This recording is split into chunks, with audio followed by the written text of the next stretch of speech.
Hey, what's up, guys? Welcome back to the channel, Econ Bulldog, where we talk credit, passive income, personal growth, finance, your favorite channel. We're on the road to 200K. Just want to say thank you to all the loyal subs, all the people that comment. Today, we got a little special treat for you guys, okay? We got the founder, right?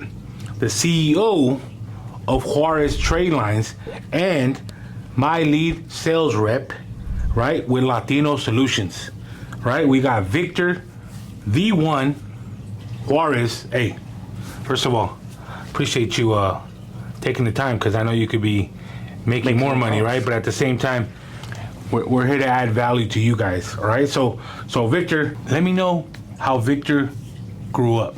What hood, right? What from, like, let's say 5 to 10. Yeah, definitely. So around, I would say around that range from 5 to 10.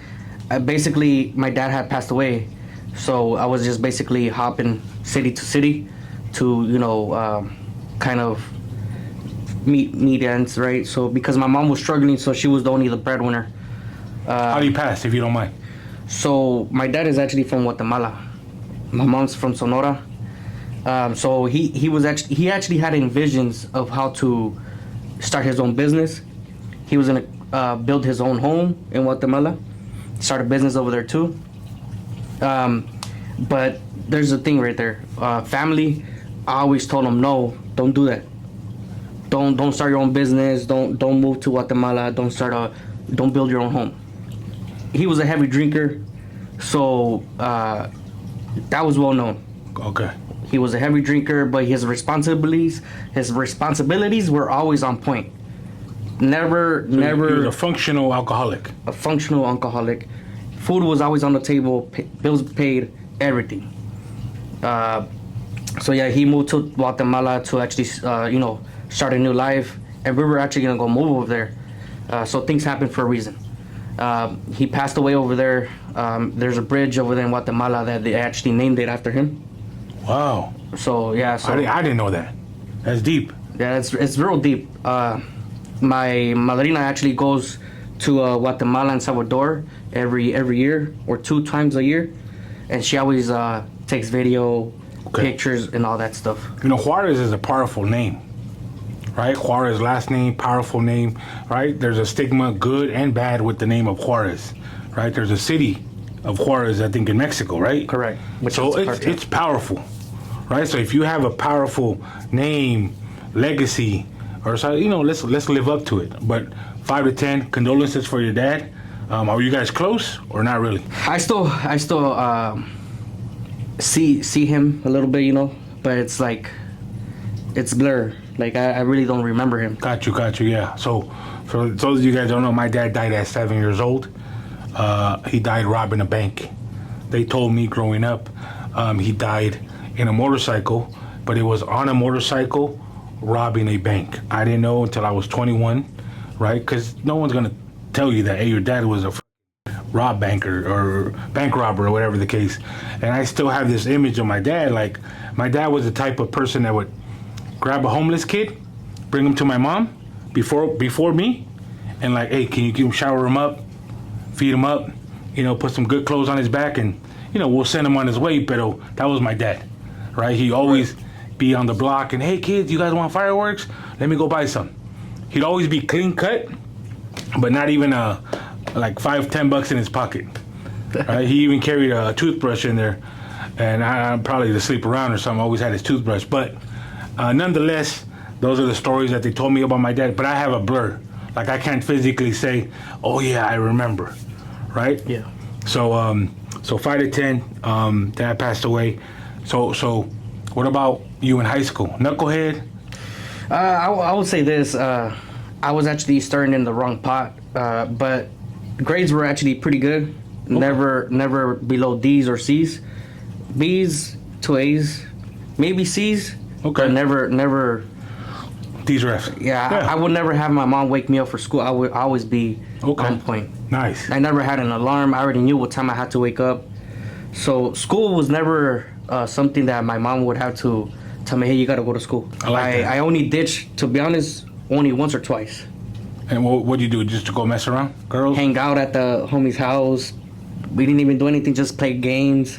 I did ditch one time for, a little link up, but other than that, I wasn't that type of kid, but Yeah. I was stirring in the wrong direction where I was doing graffiti and stuff, but that's something that a lot of people don't know, which I try to hide because I'm not proud of it. Got you. No, I got you. Yeah. I went through my little graffiti phase. It was like, I think it was like 11 to 13. Right? We had I wouldn't even say tagging crews, but they were like little BS ones. Yeah. Okay. So what was your first job? My first job, it was actually AG jeans. It was basically pretty expensive jeans. All I had to do was just basically kind of organize the pockets left to right. Basically, I learned how to do that, and then after that I got moved to a different section where I was making more money, where I was just scanning the jeans. Got you. Which is a very simple job to do. But then I was more hungry. I wanted to, make more. Because at the time, I was actually getting paid like around $9 an hour. Wow, back then, yeah. But... Were you check to check, obviously? Check to check. Money? At that time, it was like only 200 to 250 a week. Got it. But that was nothing. That was really nothing. So Okay. my priorities were messed up because I used to smoke weed. So 150 were for me to smoke. Oof. The Yesca. The Yesca. So, And a lot of people, they watch us, and then, they smoke their Yesca, they drink a lot, right? And then they wonder why they're not, going ahead. I'm not saying don't smoke, don't drink, right? To each his own. All I'm saying is if you want something, you got to sacrifice something. So, yeah. How'd you find me? Yeah, so I guess I was on Instagram, and I was just scrolling, and you popped up as an ad, and I'm like, you know what, I'm going to hit him up. I hit you up. Do you remember the video? Or it was a video where you were on your garage, and actually had the portrait where it says you make $2,739 a day, and I'm like, damn, that's intriguing. So I actually hit you up, and then I messaged you, hey, how does credit repair work? Okay. I know it's a dumb question, but Yeah, but still. but He reached out. Most people will watch me for years and never, execute or ask questions. So good. So then you signed up and you became a credit repair client, right? yeah, I actually did, but I fell off. I wasn't on it. What, right? did you not see results? Was it like, hey, you know what, this is BS? What was it like? I mean, a lot of think stuff going on. It was more towards me where I didn't envision myself actually succeeding. So I blame myself on that. You didn't believe it. I didn't believe in myself. Straight up, Wow. I didn't believe in myself. That's why I didn't continue making the payments. And then what made you, like, was there a video, like the mastermind? What was something that made you like, oh shoot, I gotta tap back in? So I never unfollowed you. I kept with the content. And then that was when I saw you on YouTube, and you were actually on shoots. That one. Oh, that was a video that went viral? Yeah. Okay. So you So- saw me there, and then you signed up for the mastermind? No, I messaged you again, and I'm like, hey, I'm ready to actually get the ball rolling. So I went from 7 negatives to 9 negatives to 24 to 29, and that's when you're like, you know what, brother, just 2,500. No more BSing. Either you do it now, or do you really want the property? I'm like, I really want the property. Okay. And sometimes you gotta talk to people a certain way, because yes, I know we're grown men, but accountability, I think that's a thing that people lack, right? If I would have said, hey, Victor, hit me up when you're ready, you would probably wouldn't have came back. Yeah. Real talk. Okay, cool. And then you got back in with the credit, and then you started with the mastermind, right? You went to the mastermind. Yeah, so you had a mastermind in Riverside. It was a mansion where you had about, I would say, at least 6 speakers. Okay. Yeah. From Brandon to you to, so Yeah. on. And that actually changed my perspective of 420. So on 420, when you had that mastermind, that's when I actually quit smoking. Damn. So I had the mastermind on 420. Now, I know it was kind of like a weed holiday or whatever, and so he took it like, hey, 420 for a reason, and he stopped smoking. That's awesome. And he brought your pregnant wife at the time. Correct. And can you talk about that? Because I think that's pretty deep. and I don't think people know that part about you. Yeah, so I actually have a 5-year-old beautiful kid. My wife was actually... Shout out to Aiden right there. Yeah, shout out to Aiden. I love you, baby. It's for you. Yeah, I'm doing this for Abel and Aiden and my beautiful wife. Yes. So I actually told her, you know what, you gotta wake up. She was never educated. At the moment, she was 25, 26. I'm sorry, but I forget. I'm not even good at my own age. But yeah, she's a year younger than me. Yeah. But yeah, I told her, you gotta wake up. We gotta go and take action on this. If you really want to get out of this property where we're at right now, we have to fix our credit. She didn't have no negatives. She had an invisible credit line. What that means is she had zeros. So she was never educated on credit. So I told her, you know what, I could add you to authorized users.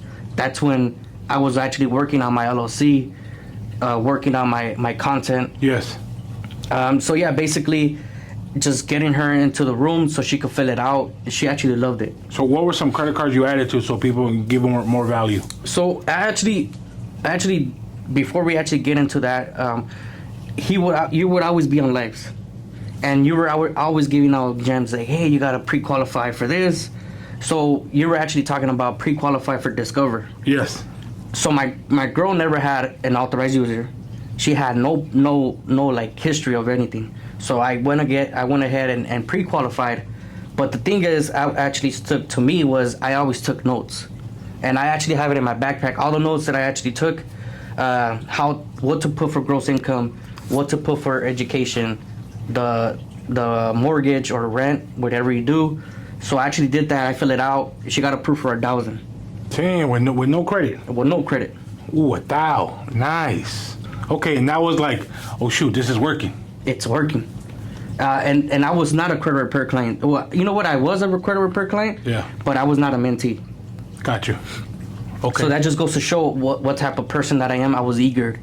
Even though I fell off the first time, I came back 5 times, 10 times harder because I was hungry. So that's one of the things that attracted me to Victor, right? Every time I would say something on a Zoom call, because I would, credit repair clients get a Zoom call once a month, right? And when I was on the lives on IG, Victor would always show up, right? Back then it was the Rams one, right? The Victor. No, so I actually had a different one. Okay. That actually got hacked. Okay, so that was the one that he would join, but he was always on, right? And sometimes it's like,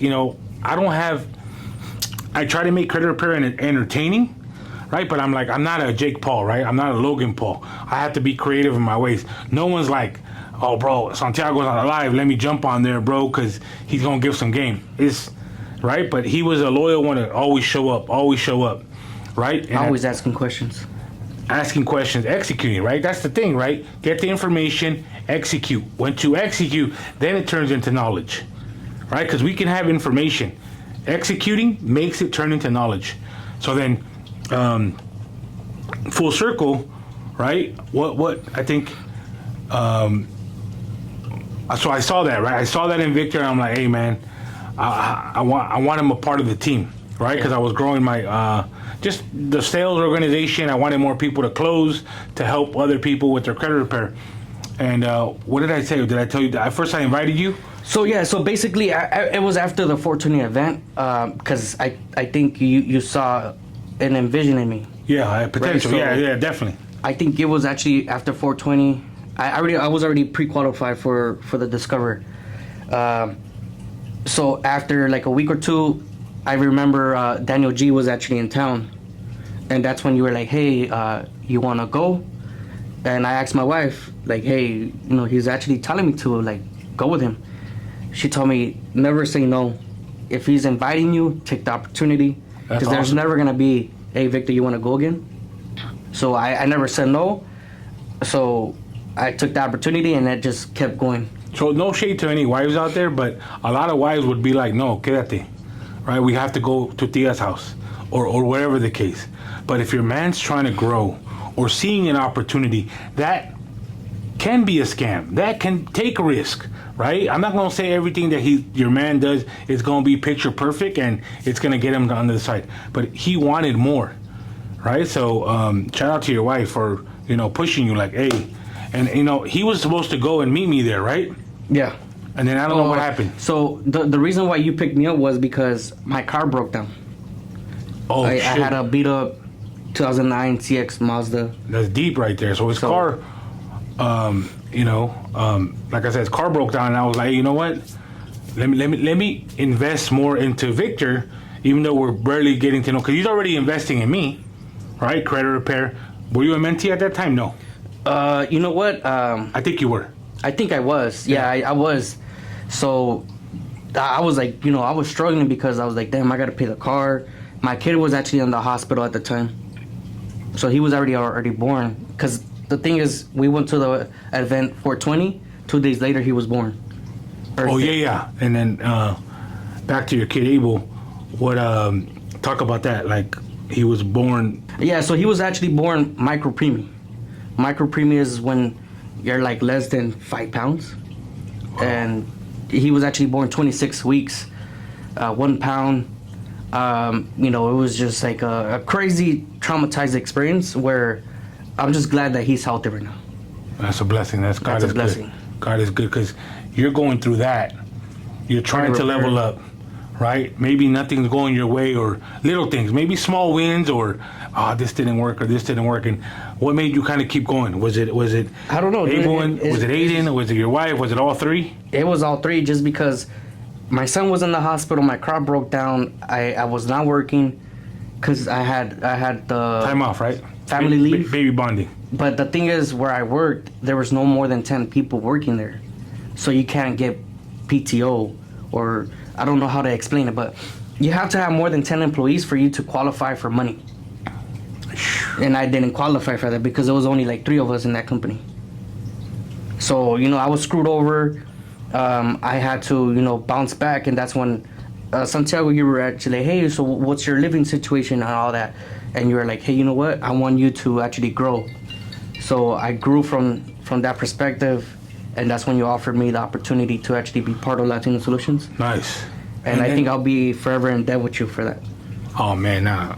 One forever in debt for you to always show up, right? And I see the value in you, and I always want more for you. But remember, like I always mention, I can't want more for you than you want for yourself, Definitely. Right? And knowing you, as I think more than a year now, around there. Yeah, it's already a year. It's already a year. Knowing that, I know like you want more. Yeah. Para aquí estamos. We talk about Latinos empowering other Latinos. Right, hence the word Latino Solutions. It's like who you hang around is who you become, right? You hang around with family and barbecues, that's gonna be chismes, that's gonna be downfalls and stuff like that. All right, what is a golden nugget you can give someone regarding their credit that you've learned that's like powerful to you? The one thing that sticks out. So, one golden nugget is take action. First and foremost. Okay. Because if you don't take action, then you're not going to see results. I learned from my first experience to my second experience, taking action. No matter if you get a win or an L. Exactly. So I would always do this, right? I would actually try to pre-qualify. I would always take the L. But that's why I'm like, you know what? If I can't get approved, my wife could get approved. Because she never had negatives. So my wife was actually building. Right now she's actually 5K in credit. Yeah. Around there, 5 to 6K. But it's not easy because she had no credit, no history. And we actually got a car under her credit. Nice. So that just goes to show the work that you have done for us. And then put it out there, right? Like in the next how many months will you think you'll be a homeowner? Next month, I'm actually gonna start looking at properties. Shout out to Kendall, he's the man. So he gave me some gems where all you have to be at is at 620, but I don't want to be at 620 for a property. I'm way above that, but you always want to grow yourself even more. So there's opportunities for you to grow. So if you think that you can do it, look at me. I actually went from doubting myself to actually improving myself to actually get my property by August. For sure, by August or September, I'm gonna make a video where I went from living with my suegros to actually having my own property. Now, when you were working at the warehouse spot, was that realistic for you to get a house? Or like maybe you saw it, but you were still far away? I never thought of it. I never thought of actually aiming for a property. Because in a warehouse, you're never gonna grow. You're not gonna grow. The more they tell you, oh yeah, you're gonna be this position, they're lying to you. I was with that company for a whole year, and they told me, oh, I'm gonna transfer you to Texas so you could get California pay. Texas And then BS. it's cool and all. California pay, it would have been awesome, but bro, I'm still working at a warehouse. I would have taken more load. I still would have had to unload containers if I was a manager. So I don't want to be 30 and loading on containers. So I was like, you know what? I have to wake up. I have to step up my credit game, get an LLC. It was not easy. It's not an overnight thing, how people make it seem like. Can you tell them about your book? And I know, what's the book called? So my book is actually called Trade Lines Are Illegal. So the reason why I named it Trade Lines Are Illegal was because my family always doubted me. Yes. And they were telling me, oh, we don't want to hear your experience with credit. But that's the crazy thing. I have a couple family that actually own properties, but they never explain how it actually works on how to get to that position. You have to have good credit in order for you to qualify for a property. There's ways for you to get approved with a 580, but the interest rates are going to be crazy. Trade lines are illegal. Where can they get it? So Trade Lines Are Illegal. You can find it on Amazon. I have the digital copy, or if you want to get the Kindle, you could. It's actually cheaper, but if you want to get the hard copy, you could. And if you ever meet me, I'll give you an autograph, man. That's awesome. That's awesome. And just putting that out there, right? Like, he has his book, right? First of many, right? Because I think, like, Once I get the property, I'll make another one. like, hey, what the struggles you went through, kind of like a deeper dive on Victor, and you're leaving, a legacy for, Abel and Aiden, Definitely. right? I think that's where people don't realize. Like, no one's saying, hey, you're gonna be that millionaire, but you have to put in something. People make money, but they don't invest it, right? Victor right here, he's definitely not at the finish line, but he's working towards it. If you're watching this podcast, right, and you're like, hey man, I want to go where Victor's at, right? But it starts with your credit, all right? There's links below. Comment, give you guys some nuggets. Hey Victor, I appreciate you, coming through. For sure, man. Blessing the people with your time. At the end of the day, it's like real life experiences. So with that, I leave you guys. God is great. Let's keep leveling up. See you guys on the next one.